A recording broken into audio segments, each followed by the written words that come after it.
I'm the Principal and Chief Investment Officer of Pouncil Capital. Pouncil Capital is a multi-asset, multi-strategy systematic hedge fund. And essentially, we use computers and computer programming skills to trade and invest.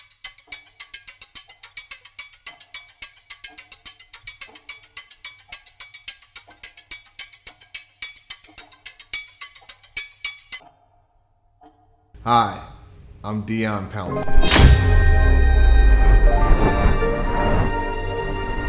I was a fucking terror.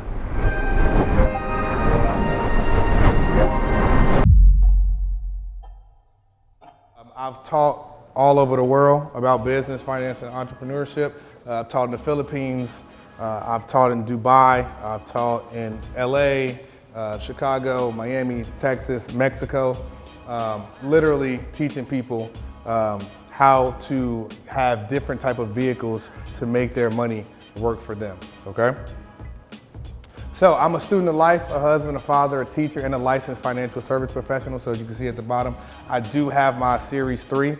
So I am a licensed commodity pool operator and commodity trading advisor.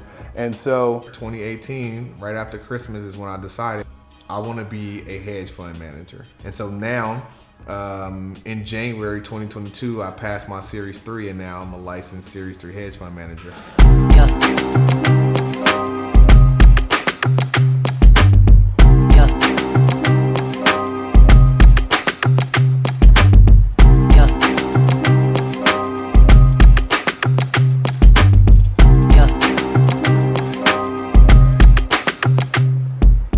We have two beautiful daughters.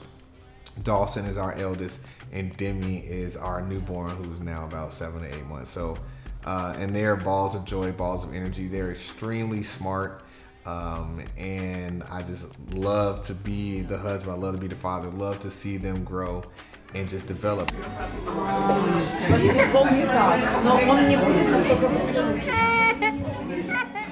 Watching them grow just teaches me so many different things, and also just watching human development and just seeing how humans learn and grow and develop and adapt, and just how powerful pattern recognition is and your environment is. And so being able to do what we do for them, and also learning and knowing what I came from, and wanting them to know about certain things but not experience most of the things that I had to go through in my life. So it's been a blessing, and words can't really explain how much I love my daughters, and just the power in being there for my children and for my family, knowing that I didn't have that, is something that's really extremely important to me. Today, kind of going deeper in the course outline and stuff today. And then I got a bunch of back-to-back meetings, but I also need to work out. So when we drop her off, we're gonna head downtown and go hoop. Jay, you hooping today or not? Yeah. When we drop my daughter off, we're gonna go to Jose Marti.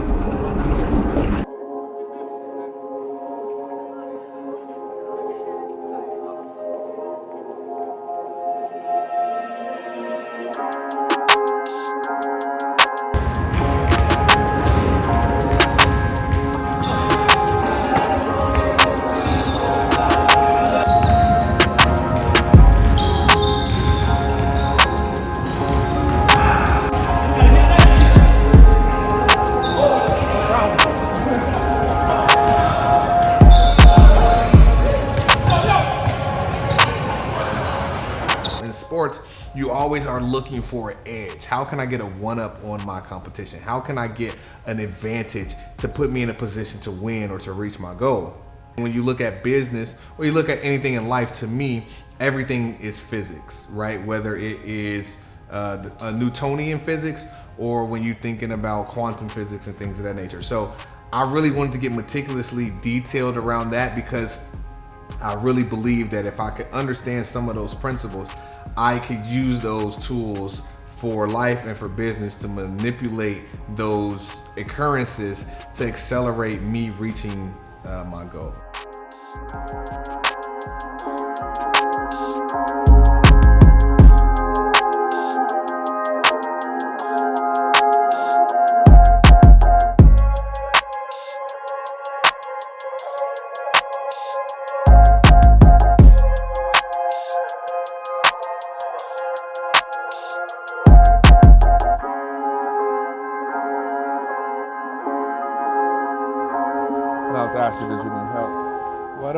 up, what up?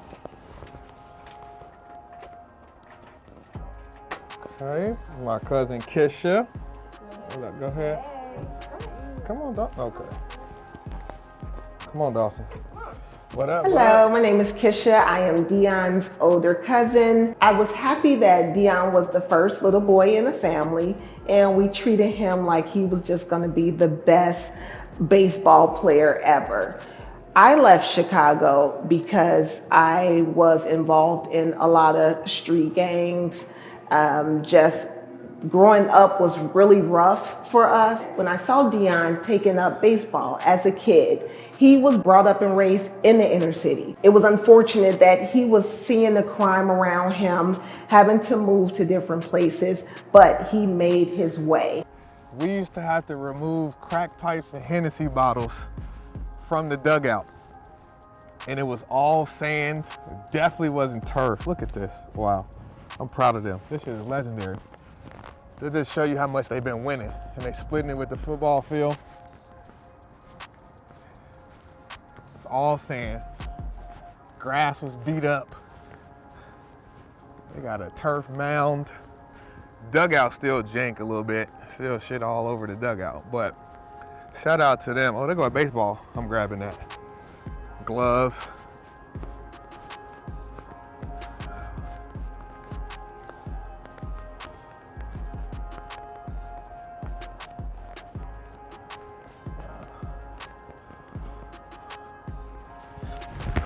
See that? Wow. Good for them. Dion becoming his own man and growing up without a father figure at that time was gonna be pretty rough for him. It was best that he didn't find drugs, selling drugs. You know, he could have gone in any direction. Like you would go to sleep just to shoot out in gang wars and all that. This was one of the main houses. So this is the house where my freshman year I came home and my mom said, we got a choice to make. We could pay the mortgage or we could pay the heating bill, but we can't pay both. It is what it is, it's real life. And so I'm like 13, 14 at the time, and having to make a decision like this or impact on a decision like this, and I decided that we should pay the heating bill. I mean, we should pay the mortgage to keep the house. And so we went through the whole winter with no heat. Times, you know, he likes to say times were hard, I guess, but that's relative, right? You know, it wasn't a lifestyle that as a single mom, we struggle sometimes. He likes to say, well, Mom, the lights was out. And I'm like, yeah, they did go out, but it wasn't a lifestyle. But again, they did go out. So he did experience that. And so I used to have to sleep fully clothed. So I would sleep in a sweatsuit. We would boil water. We would boil the water to wash up. Then I would go to school. I would have baseball practice and all of that. I would come home, boil water, clean up, put another sweatsuit on, and go to sleep. And basically did that from like November till May when it warmed up. And this was the house that we lived in. This was my freshman year. I had the attic. And then when I came back my junior year, I had the whole basement. And then I remember I used to throw basement parties in here. Man, wow. Two big old dogs. The backyard used to be grassed out. I'm not sure what the hell they got going on over there. My homegirl from 8th grade actually ended up moving over there. And then my man Marcus and his family did in that crib. I'm not sure they still there. This the man, when I talk about shootouts and gang wars and fights, I had big fights over here. I had a fight right here. What's goody? What's good? I used to have fights right here, shootout. It was shootouts here, the whole nine, you know what I'm saying? Yeah, so, all right, we're gonna slide.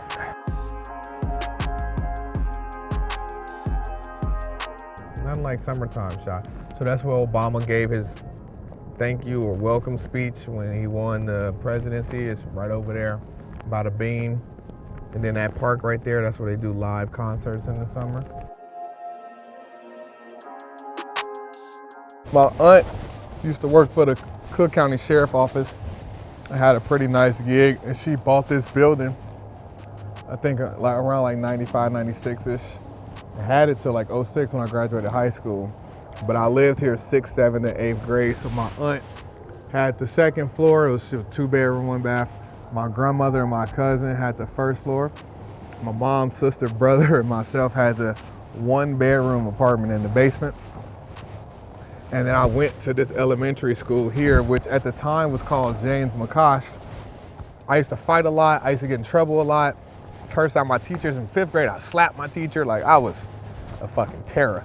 I don't even know how my mom was doing it. And then 6th grade, I really got good at baseball. That summer, coming into the 7th grade year, my mom was like, hey, look, if you want to play baseball next summer, you got to stop getting in trouble. If you get in trouble one time this school year, you're not playing baseball next summer. And that was that. I ain't getting in trouble no more. Progress. All right, so today we are going to meet specifically with Odell to talk about production. And we're going to talk about it in an overall capacity, although right now he's leading on the documentary, which is titled DEZIN. I don't want anybody to be having more than like 2 projects at a time, because I don't want anybody spread too thin, and I want everybody to work efficiently. So for an example, Link is one of our key project managers. He is going to be the project manager over operations, and his second task is going to be over content, okay? So anybody that's producing anything from a content standpoint, they will lead their particular project, but then they will report up to Link because he's running all the content from a project management and delivery standpoint. That makes sense, everybody? Yeah. But everything we do externally is going to be presented through content, and it's going to be presented through selling the story of us helping people gain access, whether it's through education, whether it's through courses, whether it's through training, or whether it's through us doing investment management. What's the objective of DEZIN? Like, you launch it, there's a big branding piece, obviously. It's a huge piece of content. The goal is to build up organic community involvement and engagement. Get our community attached to us, going through the process with us, growing with us, learning from us. Like, wow, they literally built this. I seen from the first episode when they were having these meetings talking about X, Y, and Z, right? Obviously, we wish we would have started documenting this 2-3 years ago, but tomorrow I'm going to the Center of Black Innovation. My boy runs that with his wife. They have a film studio, recording studio, podcast studio in their office space. And it's like, like 1,000 square feet. They got a 10,000 square feet, 5 or 10,000 square feet facility, and 1,000 of it's dedicated, and they got a full green room and all that.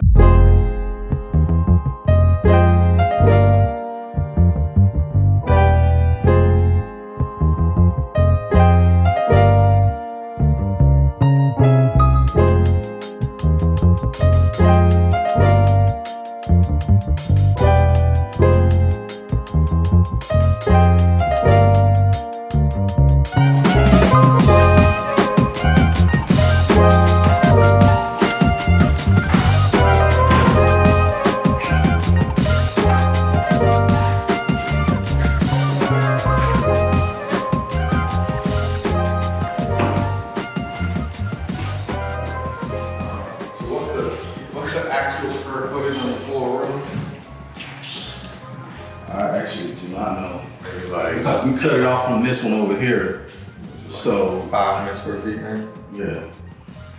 And then you using that wall as the green wall, this wall as the white wall? Yeah. And so we're gonna be having like cases over here for all the equipment. Mm-hmm. And then you don't have any sets or like stands yet, but if we wanted to, we could bring something in here. Yeah. Where would we be able to store it? Let's say I want like a news stand. You know how they have like a little news desk? Mm-hmm. Where would we store it for like if we not using it? Because right now I'm thinking I want to shoot a show, a live show every Sunday, more news-esque, like financial news. And then on Wednesdays, I want to shoot my podcast. Okay. So the podcast might have a different set. It is gonna have a different set, and the news show is gonna have a different set. So, what you planning to rent this out for, Al? Yeah, man, we discussed it. So for free. I don't know about that. You ain't got no price. Obviously free.